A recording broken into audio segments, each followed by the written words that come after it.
Я приветствую вас, дорогие друзья, уважаемые гости и подписчики моего канала. Всем большое спасибо, что следите за новыми выпусками. В новом году первая встреча с Максимом Гольдербом. Максим, приветствую вас. Здравствуйте, Александр. Здравствуйте, люди. Всех с рождественскими праздниками.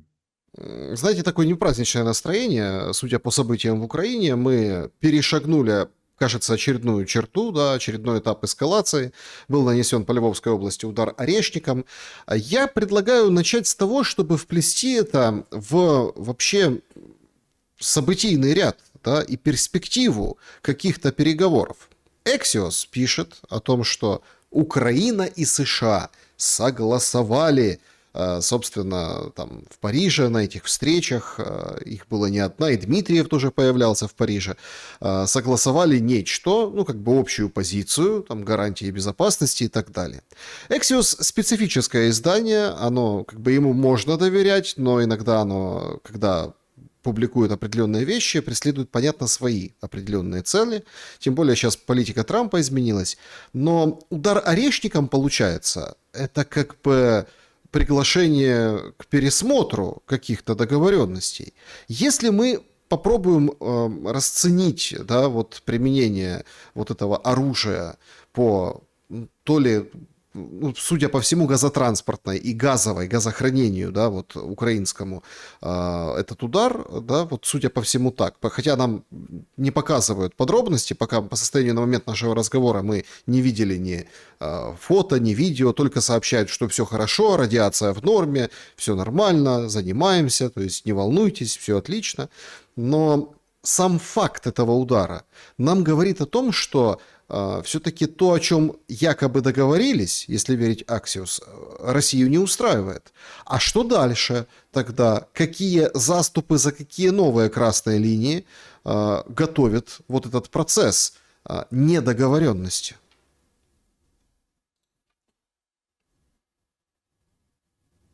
Мы уже с вами говорили, и, по-моему, дважды о том, что договор мира для Украины будет иметь силу только тогда, когда его подпишут россияне, американцы, возможно, европейцы. В последнюю очередь представители Украины. Как бы это больно и обидно Украине не было. Поэтому слушать какого-то корреспондента, который говорит о том, или какого-то украинского вельможного пана, который говорит о том, что они все согласовали с США, по большому счету бессмысленно, потому что это не то согласование, которое повлечет за собой мир для Украины. Нужно согласовывать с теми, кто со всеми сторонами. Россия, хорошо это или плохо, она сторона в этой беде, в этом конфликте, и без согласования с ней махать пунктами и говорить о том, что мы с американцами договорились. Ну, с американцами и определяйтесь дальше, будет ответ. И, судя по всему, сегодня этот ответ был показан. Я сторонник, с учетом тех событий, которые недавно произошли, с учетом движений Трампа, я сторонник все-таки той версии, и мне кажется, что это достаточно подтверждаемо, что была иного толка договоренность. Я уже озвучивал ее. Геополитическая договоренность, где делится на какое-то короткое, возможно, время мир на полушария. То есть, на самом деле, кто-то не лезет в вопросы Южной Америки, а возможно потом и Гренландии, но об этом чуть позже. А кто-то не лезет в вопросы Украины и, допустим, Тайваня. На это меня натолкнуло то, что реакция и России, и Китая по Венесуэле была исключительно с точки зрения «ой-ой-ой, так нельзя, вы нарушаете нормы международного права». Мне сложно поверить в то, что китайская или русская разведка не могли увидеть то, что готовится американцам. Ну, сложно мне поверить в это. И полагаю, что это вполне логично. Трамп сегодня играет в Америку, у него в этом году выборы в Конгресс, ему нужны плюшки для избирателей, захват территорий, либо их богатств – это всегда плюшка для избирателей, поэтому у него свои дела, у него свои задачи, в том числе поставленные перед ним нефтяными американскими картелями. К чему все это? К тому, что не нужно, на мой взгляд, слушать сильно корреспондентов или украинских панов, которые говорят о том, что они о чем-то с американцами договорились. Они единственное, о чем могут договориться, так это для себя, о собственной безопасности и о непреследовании за то, что они делали. О сохранении собственных богатств и спокойном проживании в случае чего потом. Вот об этом они могут договориться, обо всем ином нет. Нет, потому что они не сторона в этой ситуации, не сторона по делу. Повторюсь, как бы это больно и обидно не было. Не я довел до этого состояния, не вы Украину и украинские ну, и украинскую государственность. Это первое. Второе, теперь касательно Орешника. Никогда не брал на себя роль, которую не могу выполнять. Я не специалист в военной тактике, стратегии, я не специалист в оружии. Но вот в чем я специалист. Я же следователь профессиональный и прокурор. Я выезжал в свое время на места происшествия, когда, знаете, бытовые газовые баллоны взрывались в домах жилых. И я видел и знаю, что такое взрыв газового баллона, не дай бог. Это разнос подъездов, снос части высотного дома, гибель людей, если, не дай бог, они там были. К чему это? Я не военный специалист и не физик, но мне кажется, что если оружие подобного толка попадает в газовое хранилище, о котором рассказывают, что в этом хранилище хранится половина газа, а сегодня холодное время, значит, оно не закачивается, оно не пустое, а должно быть полное. Я не знаю, какая должна быть физическая реакция от взаимодействия оружия и огромного количества газа, но думаю, что уже давно были бы какие-то фотографии и ужасные там моменты разрушения и так далее. К чему? Я не знаю, кто, куда, почем попал. Да, я точно так же скудно, как и вы, читаю информацию скудную о том, что применялся Орешник, и он улетел в сторону Львовской области. Это все, что мне сегодня известно. Третье. Если говорить о том, зачем это сделали, то если представить себе, что цели, о которых рассказывают в СМИ, поражены не были, ну, возможно, они таким образом, как вы правильно сказали, показывают, что мы здесь, мы рядом и с вами, и наш голос вы услышите, хотите вы этого или нет. И мы рядом с НАТО, и для нас это сегодня несложно доставать те или иные страны НАТО. Рядом с Европой, для нас это тоже несложно. Возможно, в этой операции закладывалось несколько подобных смыслов. Но если подвести теперь черту под этими всеми пунктами, то хочу сказать, что без России, без согласования с нею всех пунктов мирного договора, которые устроят все стороны, а сторонами по сделке этой, к сожалению, являются все, кроме Украины. Украина будет претерпевать, она проигравший все, как говорили римляне, то без России никакой мирный договор ничего не стоит. Вот и все. Ну, понятно, сейчас там какие-то такие интересные вещи рассказывают нам, например, там известный, распиаренный, ну, потому что комментируют, так сказать, все, что связано с военным делом. Флэш есть такой военнослужащий, он говорит о том, что Орешник пробил 2 плиты перекрытия и сжег полное собрание произведений или томов Ленина в помещении. Причем говорит, что это не шутка, и, мол, вот такая вот декоммунизация произошла, и все сейчас очень и очень смеются вокруг того, ну, вокруг этого, все как-то хорохорятся, понимаете? Никто ничего Никто не боится, показывает. никому не страшно. Да? И вот понимаете, в чем дело? Но сам факт, там, вот, ха-ха-ха, без боевой части, вот там еще там томики Ленина сожгли, вот еще там. Понимаете, в чем дело? То есть с вами солидарен, например, этот Флэш, что ничего глобально не пытались поразить, да, и это такое послание адресовано Западу, Европе прежде всего. Однако, простите, но все же видели, как 10-15 минут, и пока все отбивались от ударов по Киеву, произошел этот удар. То есть ничем не перехватить, никакой защиты нет. А этот удар может быть нанесен в любую точку страны, ну и не только Украины. Как вы думаете, когда Минобороны Российской Федерации говорит, что это как бы ответ за вот это вот возможное нападение на резиденцию Путина, то здесь как-то Россия странно выглядит, да, используя такое оружие или демонстрируя ее там вот таким образом. И что может последовать дальше после этого? Если это сигнал, нормальные люди обычно, да, этот сигнал слышат и предпринимают какие-то действия, чтобы это не повторилось. Ну или как-то там передоговариваются. Но Зеленский же не будет передоговариваться. Его сложно уличить в том, что он прям в интересах, да, действует механизма, схемы, системы функционирования государства.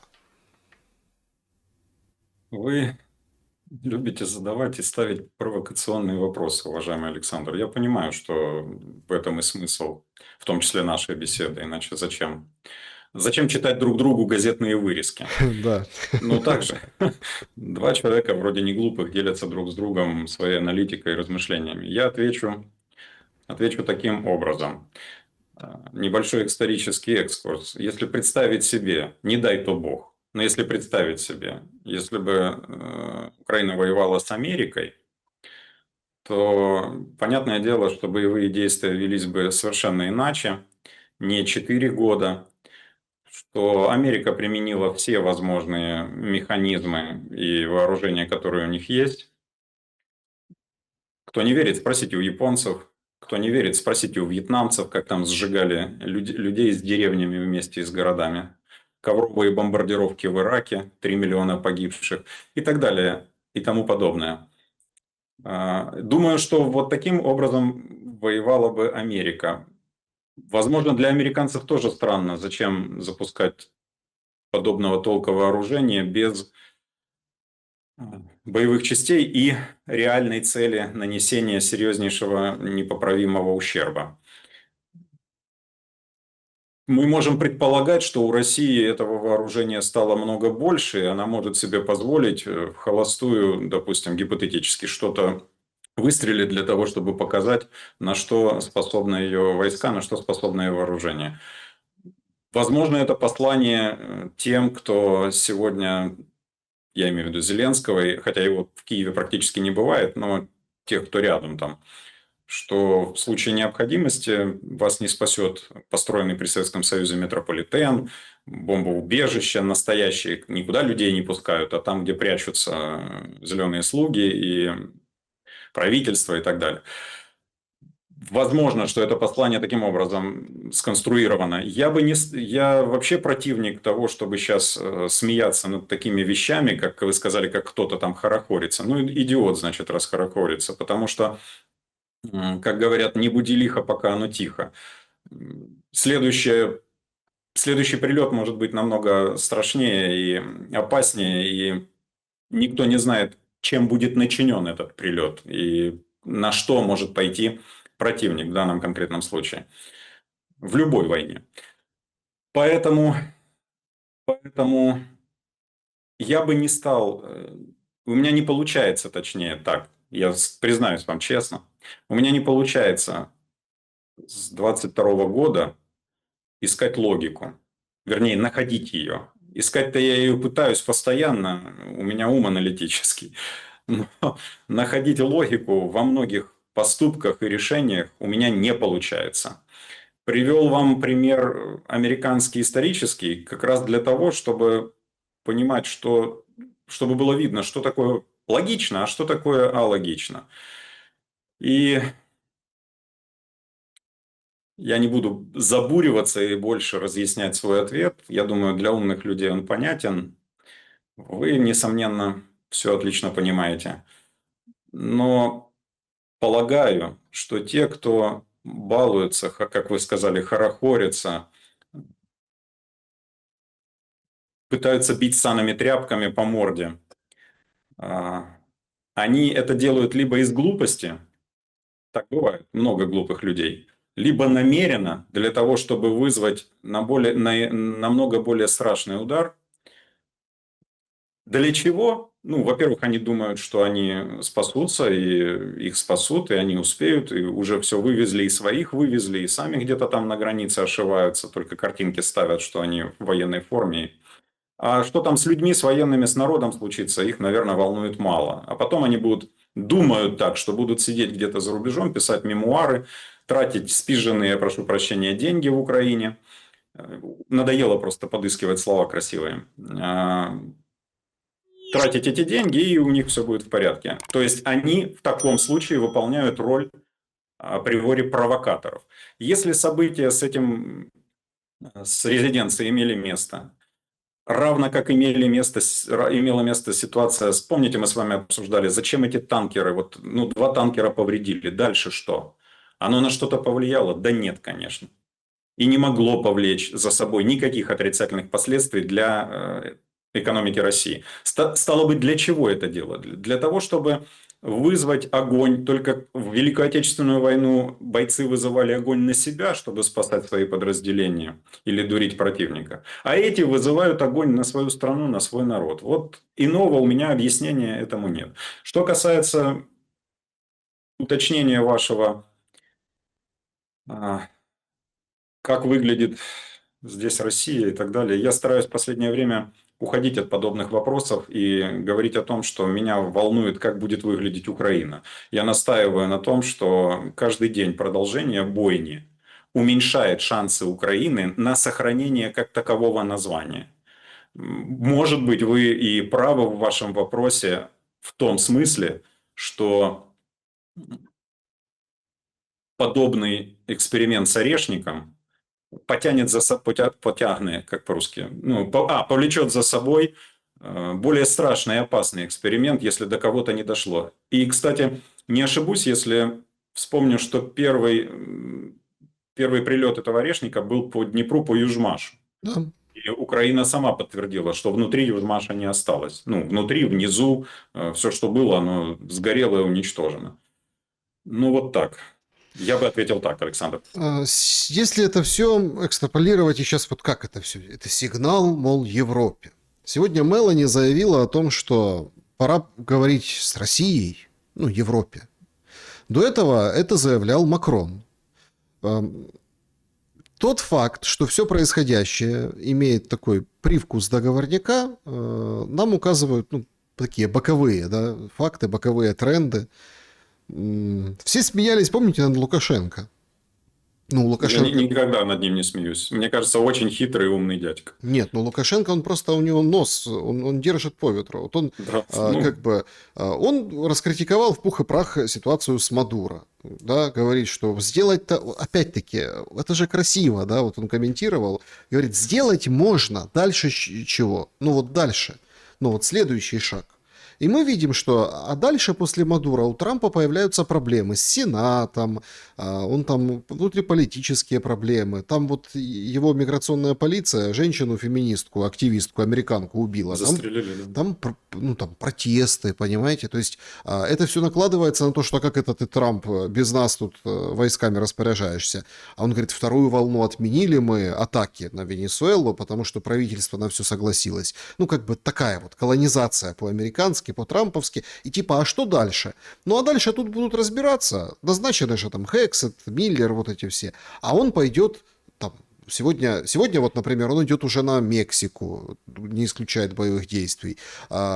Четко все видят руку Америки за событиями в Иране. То есть конкретно мы идем дальше. То есть мы дальше, мы не зацикливаемся на, как бы, чтобы довести дело с Венесуэлой до конца. И вот в этой связи, да, вот возникает же Лукашенко, который взял и отпускает пленных, да, который раз уже. Отпустил раз, отпустил два, все обменяли, оппозицию все вывез туда. И где мы слышим сильно громкую эту оппозицию? Нет. То есть все как бы вот украинцев даже поотпускал. А тут отпускает Макрон, баскетболиста, которого задержали с компьютером, да, и россияне отпускают, там, Путин отпускает тоже члена организации неправительственной, делают такой обмен. Осужденными, заключенными обменяли и все, помиловали, все отпустили. То есть, как бы почва и со стороны России, как видим мы из вербальных, по крайней мере, заявлений и Путина, и Министерства иностранных дел, как бы ну, нормально, можно, правда, сесть и поговорить. Вопрос только, с кем и о чем. И действительно ли вот сейчас какой-то предметный разговор не Орбана, да, а там Макрона, Мелани. Ну, Мерц вообще как бы потужничал, потом вышел и сказал, что мы, конечно, будем вводить войска в Украину, строить базы, но если Россия разрешит. Может, пора уже России и Европе поговорить?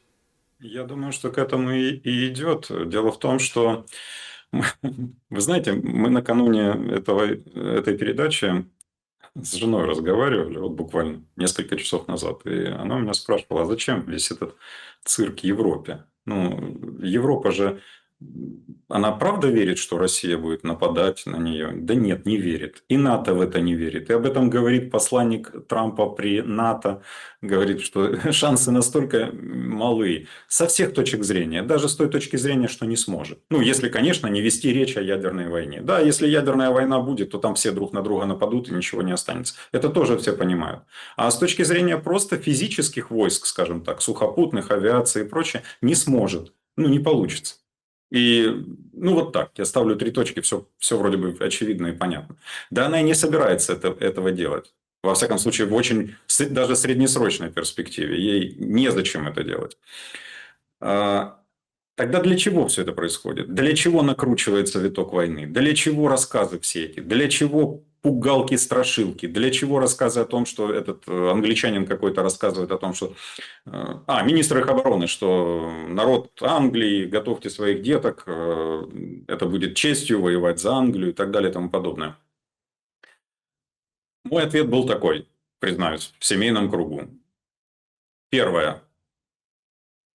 Европейские лидеры, которые испытывают огромную проблему у себя внутри, с собственным рейтингом, с собственной экономикой, с собственной жизнью, с любовью, точнее ненавистью своих собственных граждан к себе, очень успешно отводят от себя гнев своих собственных избирателей и сограждан, переводя стрелки на военный конфликт в Украине. Это первое. И это позволяет им продолжать удерживаться в собственных креслах. А собственные кресла – это плюшки для денег, это деньги, власть, удовлетворение собственного эго. Не надо думать, что все великие мира сего, они такие сверхчеловеки. Ими точно так же движут желание поесть, секс, желание потратиться, ну и так далее и тому подобное. Никогда об этом не надо забывать. Они люди со всеми огрехами, а может быть покруче даже огрехи. Это раз. Два. Выполнение чьих-то задач и команд. Мы можем понимать и представить себе, что есть дирижеры, которые дирижируют и ставят задачи, кто как себя должен вести. Опять же, по разным причинам выполняются эти задачи. Кто-то за деньги, кто-то должен, на кого-то компромат, кто-то, повторюсь, оставляет за собой право сидеть в президентском или премьерском кресле из европейцев. Далее, личные неприязненные отношения, допустим, с тем же Путиным. Такое тоже может быть, не нужно никуда это сбрасывать. Такое есть, и оно тоже играет свою роль. Дальше. Желание много-много-много заработать. Мы же с вами понимаем, что за эти 4 года Европа, сбросив свой старый военный потенциал в топку войны в Украине, заказала огромное количество оружия для модернизации и складов, для войск и так далее. А это речь идет о триллионах долларов и евро, и их кто-то поднял, их кто-то заработал. И европейские, и американские концерны. Стало быть, если вот эти пункты собрать, это будет объяснение того, зачем многие или некоторые, на самом деле их уже все меньше и меньше становится, некоторые европейские лидеры продолжают кричать о том, что Путин нападет, давайте готовиться и так далее и тому подобное. На самом деле, я полагаю, все понимают, что каждому кино приходит конец. В данном случае театральная сцена и была разыграна, и, в общем-то, отыграна, и они себя лично чувствуют неплохо. Они все богатые люди, они исполнили свои задачи. Никто из них, я уверен в этом, не хочет перегнуть палку и не хочет, чтобы все-таки была ядерная война. Все понимают, что не выживут, шахты не помогут, не спрячутся. И полагаю, что сегодня изменение тональности для них очень выгодно, в том числе в том ключе, чтобы по-иному играть со своим избирателем. У каждого из них сейчас начинается избирательный цикл новый, у них или у их партий, для того, чтобы показать себя миротворцем, мудрецом, ну и так далее и тому подобное. И плюс сбросить со своей страны бремя финансирования Украины. В Европе все больше и больше людей воспринимают финансирование Украины крайне отрицательно. Европа беднеет. Да, она инертна в силу того, что это была богатая часть света, и люди здесь были заможни, зажиточные, они не сразу почувствовали рост потребительских цен, рост цены на энергоносители и так далее. Но с каждым годом они чувствуют это все больше и больше. Плюс дебильная мигрантская политика, которая взрывает, в общем-то, Европу, ее устои, об этом европейцам говорят во всеуслышание американцы. Это все, если складывать это все на чашу весов, говорит о том, что для тех же Макрона, Мерца очень выгодно сегодня переодеться, переобуться и стать такими миротворцами. И говорить о том, что да мы всегда были за мир, только вот не было возможности за стол переговоров сесть. Заканчивая ответ на ваш вопрос, скажу так. Все сегодня стороны, и Россия, пусть там не рассказывают байки, и Россия хочет, чтобы наступил мир. Сесть за стол переговоров, как минимум, все хотят начать восстанавливаться. Это факты. Это понятно, что Россия ни в коем случае не пойдет на поводу у тех, допустим, представителей Зеленского, которые говорят о том, что там будет свободная экономическая зона, а там мы не признаем, а там еще что-то. Нет, такого не будет. Это тоже очевидно. Не будет. Я даже думаю, что никто войска ниоткуда отводить не будут, куда уже зашли. Возможно, эту территорию как-то назовут для того, чтобы потом успокоить оставшихся в Украине людей.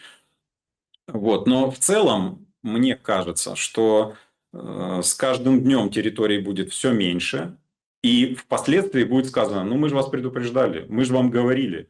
Мы же говорили, давайте сейчас, а вы нет, вы хотели по-другому. Ну вот по-другому будет так.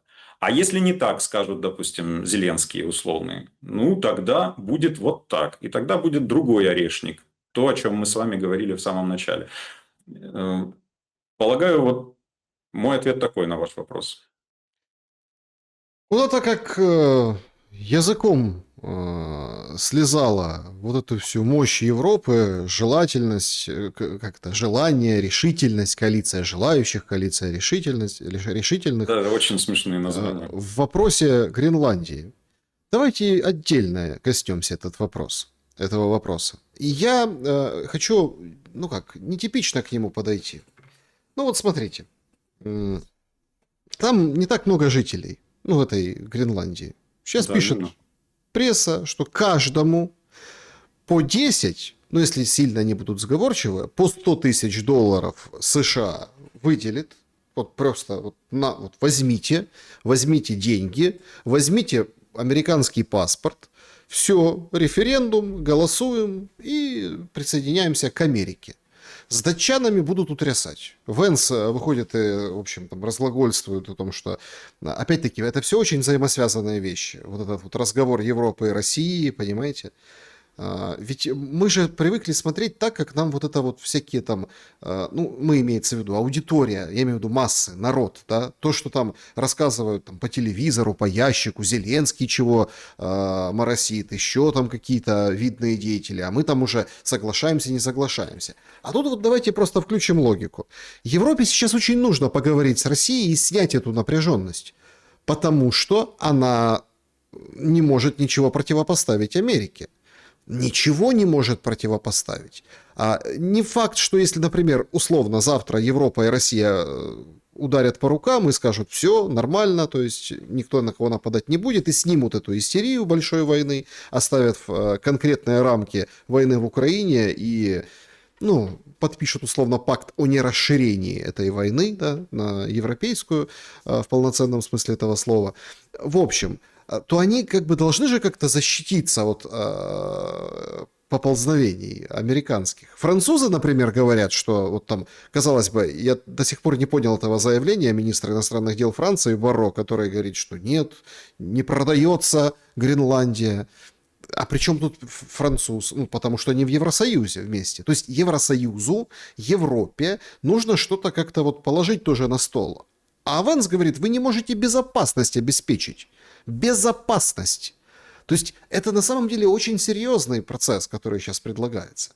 У меня резкая аналогия. Она, конечно, абсолютно натянутая, такая, ну, как бы умные люди не любят таких аналогий, но я грешу. Смотрите, ну сколько там тех людей в Украине осталось? Ну вот давайте так, объективно. Давайте каждому по 10 тысяч долларов, да, по 100 тысяч долларов.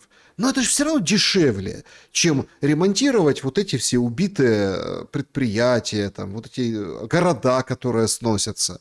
Это же дешевле, чем тратить жизни солдат, выплачивать по 15 миллионов на каждого, да, вот, ну да, в рассрочку, но тем не менее, чем строить вот эти орешники, вот эти непонятные, скажем так, приблуды, которые... Украина же тоже вчера била и по Орлу, и по Да, я читал, Белгороду. Белгороду. Ну, то есть, это же дешевле. Это же, понимаете, изначально вот этот продукт, ракета или снаряд, какой бы он там крутой или обычный ни был, это же деньги на ветер. То есть это мало того, что ты вкладываешь, он разрушает на той стороне, он не приносит тебе прибыли. То есть почему не включить вот такой подход, да, материальный? Ну вот конкретный, как вот сделка, так давайте играть в сделку до конца. Почему в Украине это не сработало? И что думаете по поводу Гренландии? В Украине этого никто и не делал. И все. Раньше надо было в это играть. А сейчас 4 года земля поливается кровью. Очень сложно теперь выйти на сделку. Ну, давайте теперь пересмотрим. Давайте по десяточке каждому дадим. Много времени утекло, много крови пролито со всех сторон. И всем не объяснишь, и всех уже в этом смысле не купишь. Заставить можно, а вот так запросто купить не получится. Да и механизмов таких нет. Да и силы разные, я имею в виду США и России. Ну, разные. США сегодня, как ни крути, кто бы что ни рассказывал, это первая экономика мира. Да, их валовый продукт в основном это надутый мыльный пузырь. Но этот мыльный пузырь они удачно втюхивают всему миру и обменивают на реальные ценности. Я сейчас не о макроэкономике, я о Гренландии.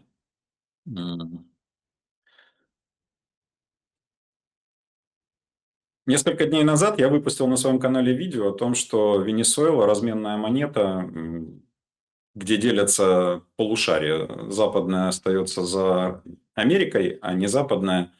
Вероятно, дается время и возможность России и Китаю решать свои проблемы путем невмешательства Америки в решение этих точечных проблем. Мне так кажется, что это к этому шло. Вчера, кажется, я выпустил видео о том, где написал, что ЕС готова отдать Гренландию в размен на Украину. И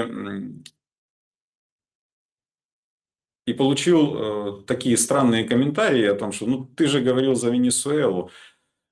Первое. Политика искусства возможного. Если что-то получается и аппетит приходит во время еды, почему не делать? У Подождите, а в Трампа, чем смысл? Сразу объясните. я, Обмен я Гренландии на Украину. Это чтобы что? объясню. Это чтобы подтвердить ваши слова, что Европа не в состоянии, если США захотят, оборонить условную Гренландию от их вторжения. Какое бы там варианты вторжения могут быть разные. Могут быть такие, как вы сказали, деньги, референдум, голосование. Может быть еще какой-то вариант формы контроля. Может быть все что угодно. Максимум, что произойдет по итогу и чем может грозить США и Европа, это распадом НАТО. Но я так полагаю, США не сильно боятся этих угроз, хотя бы потому, что НАТО это по сути США, а потом уже все остальные. Поэтому, понимая, что вариант приема Гренландии в том или ином виде, не в состав США, ну, скажем так, под крыло США, он очень вероятен, и понимая, что он наступит вольно или невольно, независимо от того, хочет это европейская элита или нет. Европейская элита может теперь попытаться предлагать, и я думаю, она это сделала, американцам, что хорошо, мы меньше будем шуметь по поводу вашего контроля за Гренландией, но вы все-таки вернете свои позиции по Украине. То есть будете нас поддерживать, будете поддерживать Украину в смысле вливания денег и оружия в нее в продолжение войны и не пойдете по пути мирного соглашения того, которое предлагает Россия. Я думаю, что этот вариант очень возможен. И именно о нем я и говорю, что здесь у США возникла ситуация, как в шахматах, вилка. Они классно ударили по Венесуэле. Я не согласен, что это плохой для них был ход. Они напугали многих боссов о том, что они могут и с ними точно так же поступить. Что касается вашего вопроса, а что дальше, вернее, не вашего, а того, что задал Лукашенко, то дальше может быть разное. Может быть правильно поставленное правительство.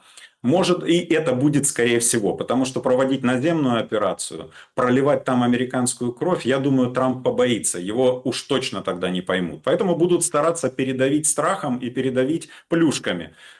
Плюшками, деньгами, какими-то вливаниями. В конце концов, какая проблема напечатать для этой страны очередные 100 миллиардов, влить и показать всем, что как здорово работать со Штатами. Я думаю, в это будут играть. А пока на краткосрочном этапе Трамп, в общем-то, в глазах своего среднестатистического избирателя выглядит очень недурственно. Именно на краткосрочном этапе ситуации с Венесуэлой. И я думаю, что, повторюсь, они постараются удержать эту тему, не доводя до реальных военных операций на территории Венесуэлы, а просто передавив правительство и заставив его работать так, как им выгодно. Они здесь пока побеждают.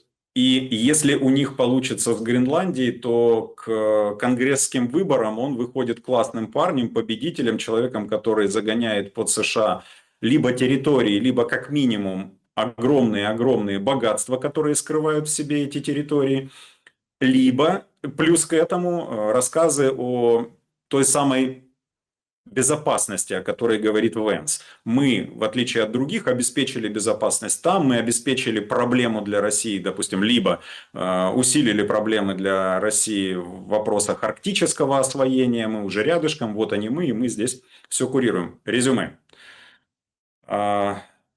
Европа, исходя из сложившейся ситуации, вполне может, по телевизору они будут говорить одно, но вполне могут предложить Трампу вариацию, что мы не будем сильно сопротивляться с Гренландией, а вы за это включаете заднюю по договоренностям с Россией и опять продолжаете финансировать и поставлять оружие в военную операцию в Украине.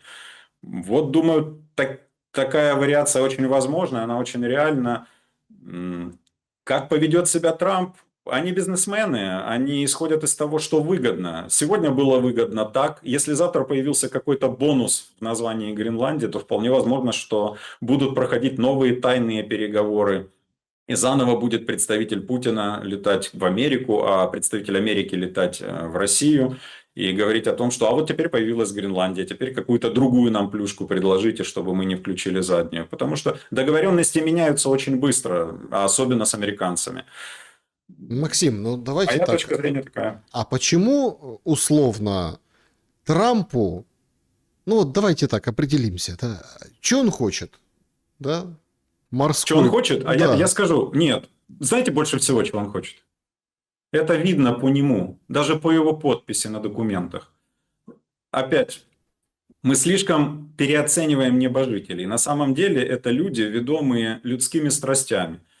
Этот человек в первую очередь хочет стать великим президентом в истории США. Возможно, он для себя поставил, вы меня извините, Александр, что я перебил вас, ну простите, пожалуйста, я сейчас замолчу. Но все-таки, возможно, он хочет стать круче, чем когда-то был Франклин Делано Рузвельт. Потому что других крутых прям суперпрезидентов, в общем-то, ну Рейгана еще называют, но я думаю, у него прицел именно на Рузвельта, потому что Рузвельт 4 срока пробыл, Трамп тоже хочет пробыть много сроков. Вот, резюме. Он в первую очередь хочет этого. А под это уже подтягиваются вопросы бизнеса. А он бизнесмен, и он связан с крупными корпорациями американскими. И там уже свои договоренности. Он хочет этого. Он хочет власти, входа красиво в историю великим президентом США, который принес США внутренний мир. Я не знаю, как у них получится это до конца его каденции или нет, но между тем, внутренний мир, доминирование в западном полушарии, о чем недавно сказал Рубио. Вот я выпустил видео, а через 2 дня Рубио сказал о том, что нам нужно наше западное полушарие.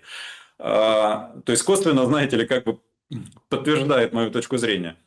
Доминирование в западном полушарии плюс присоединение огромной территории. Гренландия это же по территории своей, наверное, как Штаты, да, или в половину меньше. Ну, это очень много, короче говоря, со всеми ее богатствами. Вот чего он хочет.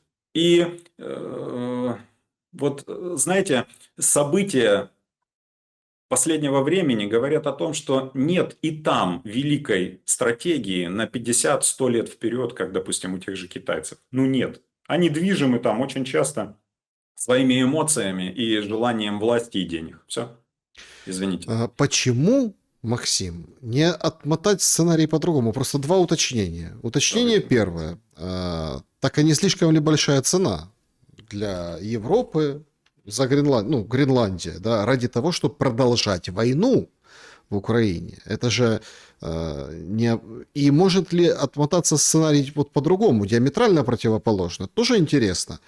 А что если Трамп скажет европейцам: я отстану от Гренландии, только вы тут сядьте и, в общем, не мешайте мне по Украине, по тому, чтобы налаживать с россиянами, ну, в общем, этот дух Анкориджа не проветривайте, давайте закроем эту форточку.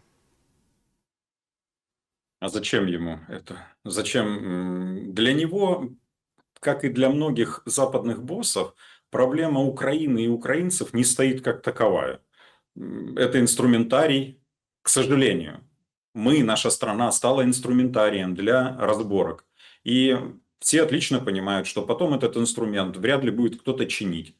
Его заменят, возможно, в будущем. А может, нет, не знаю. Но я о том говорю, что почему мы вообще считаем, что кто-то думает, что Украина и украинцы интересно. Старинное выражение народное американское, проблемы индейцев шерифа не волнуют. Оно работает и будет работать. Поэтому будет проблема в Украине, будут эти заботы.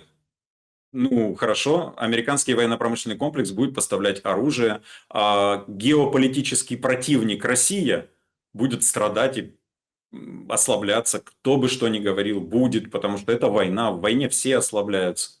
Это будет происходить. Что он потеряет? Возможно, вы меня простите за сленг, но, возможно, он по-пацански пожал руку тому же Путину и пообещал что-то. И, возможно, по-пацански он будет это выполнять. Возможно. Я не знаю. Мне кажется, его типаж на то настроен. И мне кажется, что все-таки американцы уйдут в сторону по ситуации в Украине, и как только они это сделают, ускорится наступление мира в Украине. А что касается европейцев, а зачем им платить такую цену, как вы правильно заметили? Но тут же фишка какая? Да по большому счету, а если у них спрашивать никто не будет? Ну, так и так, вот давайте об этой версии подумаем. Так и так, допустим, американцы настроились забрать Гренландию. Европа будет воевать с Америкой? Не будет. Ну, не будет. Что она еще сделает плохого Америке? Закроет свой рынок? Да, сегодня это 500 миллионов человек. Ну, Америка будет осваивать Южную Америку еще больше, Азию, Индокитай и так далее. Другой рынок для себя откроет. Европейские производства сегодня бегут в Америку или в другие страны, потому что им ужасно тяжело стало без дешевого топлива, без дешевых энергоресурсов и высокой социальной нагрузки. Что еще? В таком случае у Европы остается ситуация либо поругаться с Америкой и посмотреть на то, как те заберут тот же остров, либо сделать красивую мину при плохой игре и еще что-нибудь для себя выторговать и, допустим, прийти к тому, что война в Украине продолжится. Потенциал военный есть, люди в Украине еще остались, люди, которые хотят воевать, их много меньше, но они еще есть.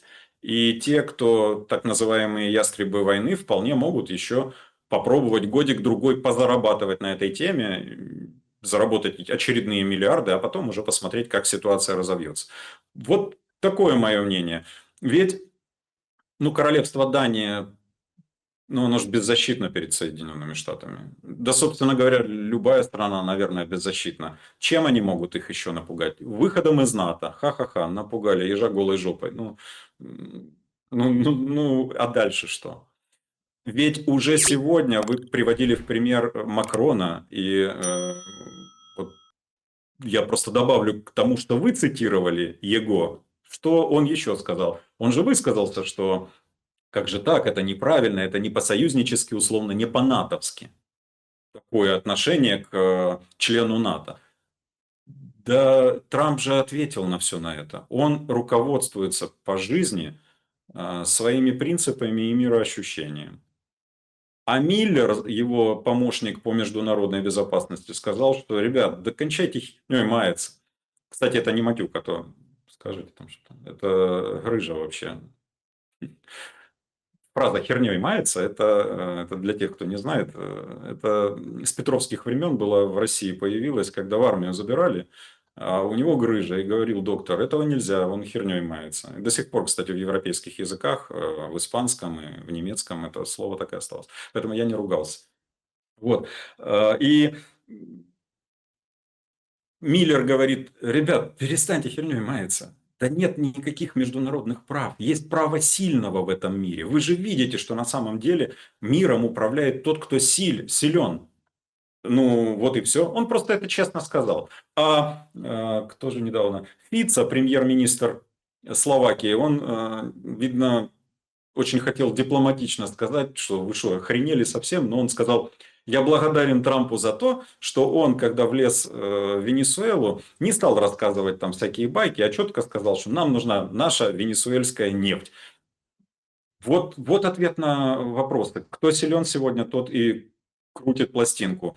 Мир таким образом разложился, я имею в виду не сгнил, а разложился на спектры или на запчасти, что сегодня Трампу, вернее Америке, может в военном смысле противодействовать Китай, может противодействовать Россия, возможно, я этого не знаю, Индия, просто потому что у них есть не войска их вряд ли интересны, а ядерное оружие.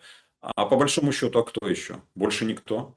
И если представить себе, что имела место договоренность, а давайте разберемся по нашим полушариям, и если пацаны пожали друг другу руки и договоренность произошла, то первый шаг по Венесуэле был сделан. Сегодня очень-очень интересно, как будут развиваться события на Тайване. Китай заявил и неоднократно заявил, он, правда, выразил свой протест по поводу Венесуэлы, а по поводу Тайваня, когда спросили, их представители сказали, так мы же свое забираем, мы же не чужое. Поэтому, как только мы увидим явное движение правительства Трампа от поддержки Украины или правительства Украины и европейских ястребов войны, можно быть уверенным в том, что моя или наша догадка о разделении сфер влияния на полушарие, она была правильной. А уж тем более, если эта ситуация произойдет с Тайванем и произойдет воссоединение. Почему Зеленский в этой ситуации несбиваемый? Вы и многие другие, кстати, не только вы, вот думали, что сейчас такой период, что вот как раз Новый год, лучше, как говорится, встать и уйти. Но он, смотрите, не уходит, он поменял команды. Сейчас вот на фоне ужасов, которые мороз, непогода и удары по энергетике продуцируют, ну, в областях, да, он меняет, вот как колоду карт тасует вот этих руководителей областей. Кажется, ровно для одного, чтобы продлить власть. А выборы – дело хорошее. В феврале будут законодательно решать вопрос, как их можно во время, опять-таки, военного положения проводить. В общем, какая-то недосказанность осталась в пленках НАБУ. Все, в принципе, на свободе, повносили залоги. Чтоб, тоже, кстати, интересно, можно отдельно этого коснуться. Ну, вы как это, прокурорский, да, вот прям это очень интересно. Слушайте, держали этого Шуфрича, мариновали, влупили, ну, там не миллион долларов, ну, 33 миллиона гривен, там сколько, 7, 8, да, 7, 700 тысяч имеется в виду, да. Ну, в общем, влупили ему конский залог, да, и говорит, можешь выходить. А как выходить? Там же госизмена, она ж не подразумевает. Ну, в общем, можно. Выйти под залог можно, но конский. Там депутат-скороход, которая там, собственно, ну, можешь снять браслет. Ну, доплати. Она так под залогом. Доплати, снимай браслет. Какие-то странные вещи произошли на фоне этих перемен, именно обращенные внутрь украинской политики. Это прям какая-то загадка. Это прям какие-то новые подходы. Ну и там Червинский рассказывает, что Ермак теперь действительно служит на благо Родины во внешней разведке. То есть продолжает рулить государством. Какая-то очень интересная выстроилась как бы вот эта конструкция. Давайте о Зеленском сначала. Тот, кто считает, что он дурак или глупый человек, сам дурак и сам глупый человек. Нет, он не дурак. Он очень хитрый, чрезвычайно талантливый лицедей. Я думаю, что за эти годы он поднабрался и иного толка знаний. Он прекрасно чувствует публику и воспринимает иностранных лидеров как публику и умеет с ней хорошенько играть. Это может не каждый, а он смог. Это первое. Второе. В нем есть что-то, в Украине есть слово такое нарванное. Вот в нем есть что-то нарванное, и последнее его заявление в отношении Кадырова, где он просто бросает вызов, да, такую перчатку, даже не перчатку, а грубее есть выражение, говорит о том, что он уже столько раз поругался и готов рисковать собой, что и лишний раз хуже, ну, 7 бед, один ответ. Мне кажется, в этом тоже, это тоже подтверждает мои догадки о его личности. Кроме этого, он, выполняя свои задачи, являлся отличным вариантом, легитимным, объявленным легитимным западными партнерами. И так как и армия, и полиция, и СБУ все сегодня зависят от западных партнеров, слушаться о них будут обязательно, потому что в первую очередь деньги и зарплаты идут от западных партнеров. В Украине денег нет. А раз так, ну как, нет бога, нет бренди. Не будут верить, не будут деньги получать. Плюс ко всему к этому у него... Я сейчас убираю свою оценку, хороший или плохой. Я пытаюсь ответить на ваш вопрос, как получается и как получилось. Ко всему к этому за эти годы под шум войны ему, Ермаку и другим ребятам, которые рядом с ними, удалось выстроить жесткую авторитарную систему, в начале выстроения которой многие враги были убиты, их враги я имею в виду, их личные враги, не враги Украины, их враги были убиты, объявлены врагами Украины, или брошены в тюрьмы, или вынуждены были уехать из страны. Инакомыслие было быстро-быстро задавлено. Причем сильного ума здесь не нужно было. Разъяренную толпу направь на своего оппонента. Скажи, что он, кто там, русский агент или как это Так еще сейчас там. все мечутся, друг друга едят. Это разъяренная толпа. Это же как... Это сейчас, это сейчас. А в самом начале они сделали все то для того, чтобы превратить страну в такую, ну, может, не железную, но все-таки недодиктатуру. И у них это получилось. Инакомыслия нет, сопротивляться некому.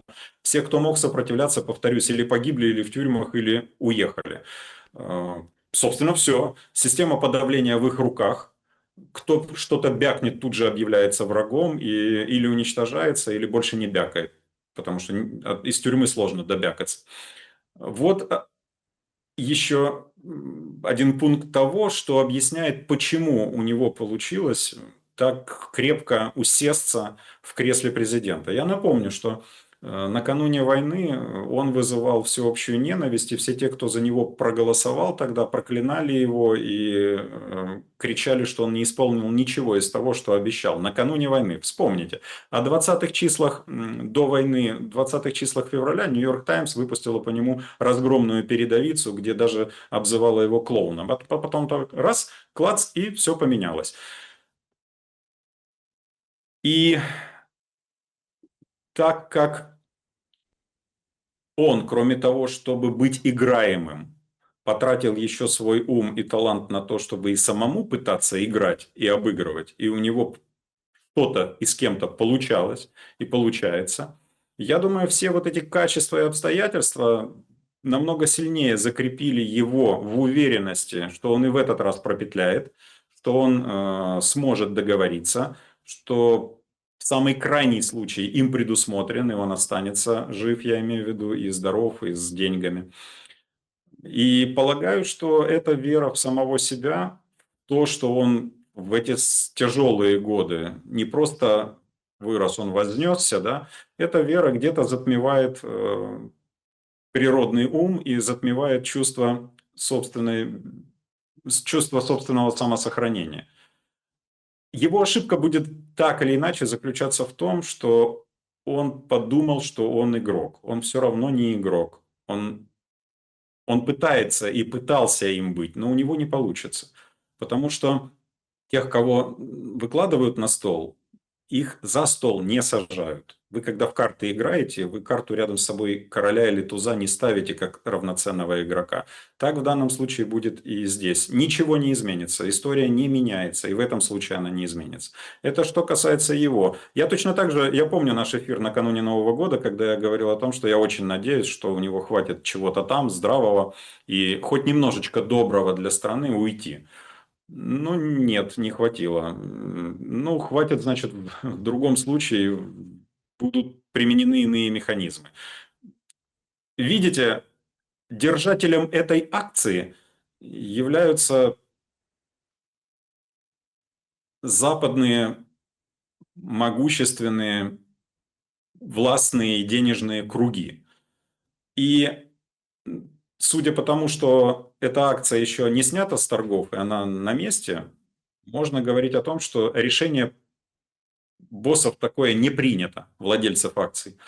Но если все, о чем мы перед этим с вами сказали, станет правдой или является правдой, и мы правильно догадываемся, то к этому подойдет. На сегодня же он еще выполняет свою роль и является неплохим раздражителем для Путина и для России. Это для игроков с той стороны выгодно и пока еще интересно. Не будет интересно, карты будут сменены. А что касается того, что происходит сегодня в системе уголовной юстиции, ну, вообще нужно понимать, что когда-то, когда меняли уголовно-процессуальный кодекс, говорили, что как это может быть, арест к людям применяется только из-за тяжести совершенного преступления. Это неправильно, это не по-человечески, это не по-европейски. А потом постмайданные власти сделали так, что появились статьи в Уголовном кодексе, по которым, по обвинению в совершении которых, да, преступлений, человека можно было кидать в тюрьму по тем же, в общем-то, понятиям, что тяжесть совершенного преступления. Вот вы привели пример госизмена. Там же не положено вносить залог. То есть, когда-то майданники говорили одно, но сделали по-другому, еще более усугубив ситуацию в уголовном процессе и в уголовном праве. Несомненно, сегодня право в Украине, оно отсутствует, и оно чрезвычайно избирательно. Люди, которым 70, 80 лет, 60 лет, сидят в тюрьмах годами без какого-то окончательного обвинения, без судебного рассмотрения либо судебного решения, а взяточники, воры, организаторы взяток, как вы привели пример, в парламенте, воры в министерстве, коррупционеры выходят под залог, причем закладываются те деньги, которые они до этого украли у государства. Ну, разве можно представить себе, что там 200-300 миллионов внес какой-то чиновник или конвертатор со своей собственной зарплаты? Ну, абсурд же, абсурд. Это значит, что я не стал бы это связывать с программой Зеленского на какую-то лояльность от того, кого он выпустит. Они не будут лояльны по отношению к нему. Тех, кого выпустили и кого обвиняли по госизмене, вероятно, у них просто процессуально убрали сейчас обвинение в госизмене для того, чтобы выпустить. Произошла какая-то договоренность кого-то с кем-то. Может быть, на нижнем уровне, может быть, на более верхнем уровне, неважно. Я бы не считал прям эти вещи знаковыми и влияющими на внутреннюю политику. Что касается... Это просто показатель того, насколько разложившейся является так называемая система украинского правосудия сегодня. Что касается вашего вопроса по поводу изменения команды, я высказывал свою точку зрения, что Буданова сняли не для усиления, а для того, чтобы размыть и максимально запачкать. Это я так считаю. То СБУшника Малюк, да? Да, Малюка. Малюка могли убрать из-за того, что он отказался, допустим, выполнять какие-то команды по поводу нападений на НАБУ. И это не только моя точка зрения. Ему просто решили показать, какой он... Вернее, за это просто и убрали, и поставили более лояльного для них человека. Судя по передвижениям, Ермак продолжает управлять администрацией президента, или, во всяком случае, управлять Зеленским, или объяснять ему, подсказывать, советовать. Поэтому вроде бы что-то изменилось, но не особо. Какие там отношения у Ермака с Будановым, сказать не могу, но мне лично кажется, что Буданову вряд ли захочется быть сильно управляемым на этом посту зав. Канцелярии президента. Резюме. Резюме.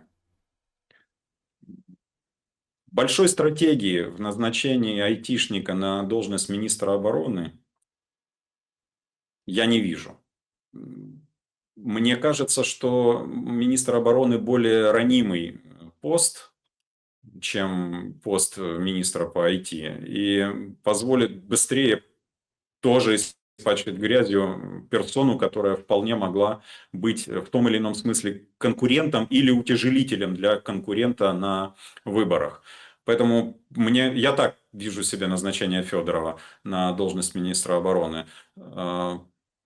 Что касается снятия тех или иных губернаторов, но прореживание в диктаторской системе, прореживание своих вассалов, оно периодически обязано быть. Для того, чтобы не сильно засиделись, для того, чтобы боялись, для того, чтобы боялись, пожалуй, так. Нужно понимать внутренние дела в хозяйстве той или иной области. А мы сегодня этого не знаем. К сожалению, все, что происходит в народном хозяйстве Украины, сделали государственной тайной. Мы можем просто догадываться о том, какие проблемы есть в регионах. Но полагаю, что все смены, которые происходят, вызваны, первое, или подозрением в нелояльности к Зеленскому, или необходимостью выдернуть с устоявшегося места. Ну, представьте, Буданов или Малюк, они организовали собственные Какую-то системы работу, да. такие, государства в государстве, да.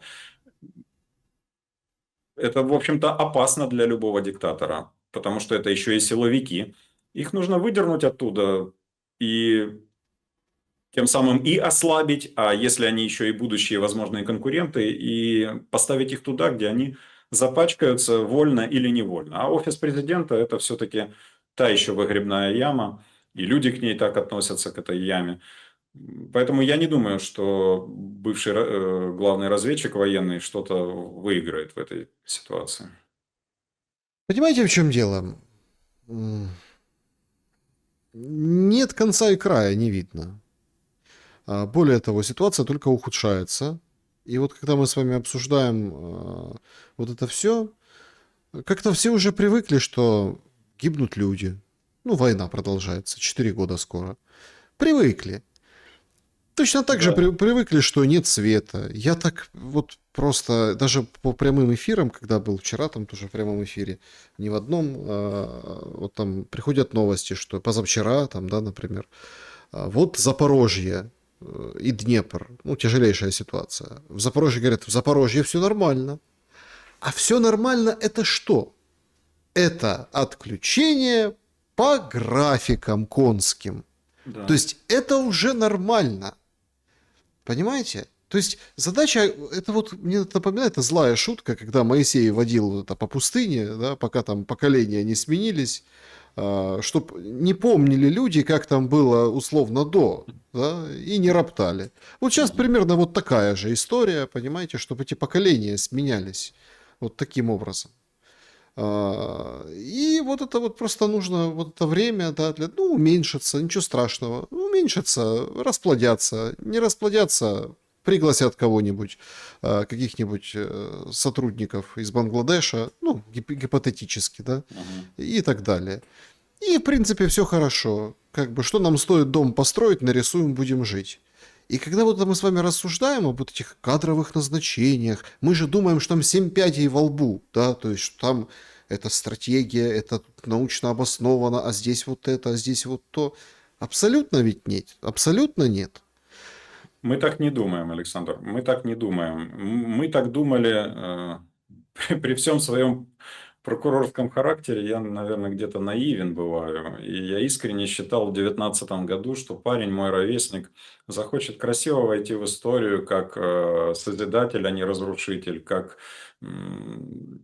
вот правда, я, особенно когда на противоположной чаше весов был вор и негодяй прожженный, Порошенко, я искренне считал, что Зеленский имеет прекрасную возможность и шанс стать классным президентом и во всяком случае что-то попытаться сделать. Особенно, когда он со слезами на своих глазках говорил о том, как он против войны в Донбассе, что он готов ехать договариваться хоть с чертом, да, что он изменит надутые тарифы, чтобы люди в Украине не были бедными и так далее. Я тогда полагал еще, что вот талант добрый есть, и этот добрый талант может послужить стране и подтянет за собой добрые таланты. Летом я увидел, какое говно набрали в «Зеленые слуги». Вот все отребье, которое можно было пособирать, ну, что только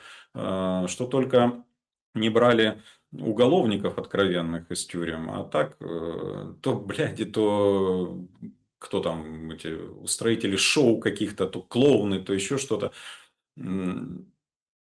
Я тогда уже понял, что будет беда. Правда, опять же, в силу того, что оптимист по жизни, наверное, не верил, что беда может быть настолько страшной, как сегодня. И поэтому я не отношусь к ним как не то что как к хорошим людям, я не отношусь к ним как к стратегам, как к государственникам. Будь они государственниками, этого бы не произошло. Первая бы поездка Зеленского после его инаугурации была бы на Донбасс.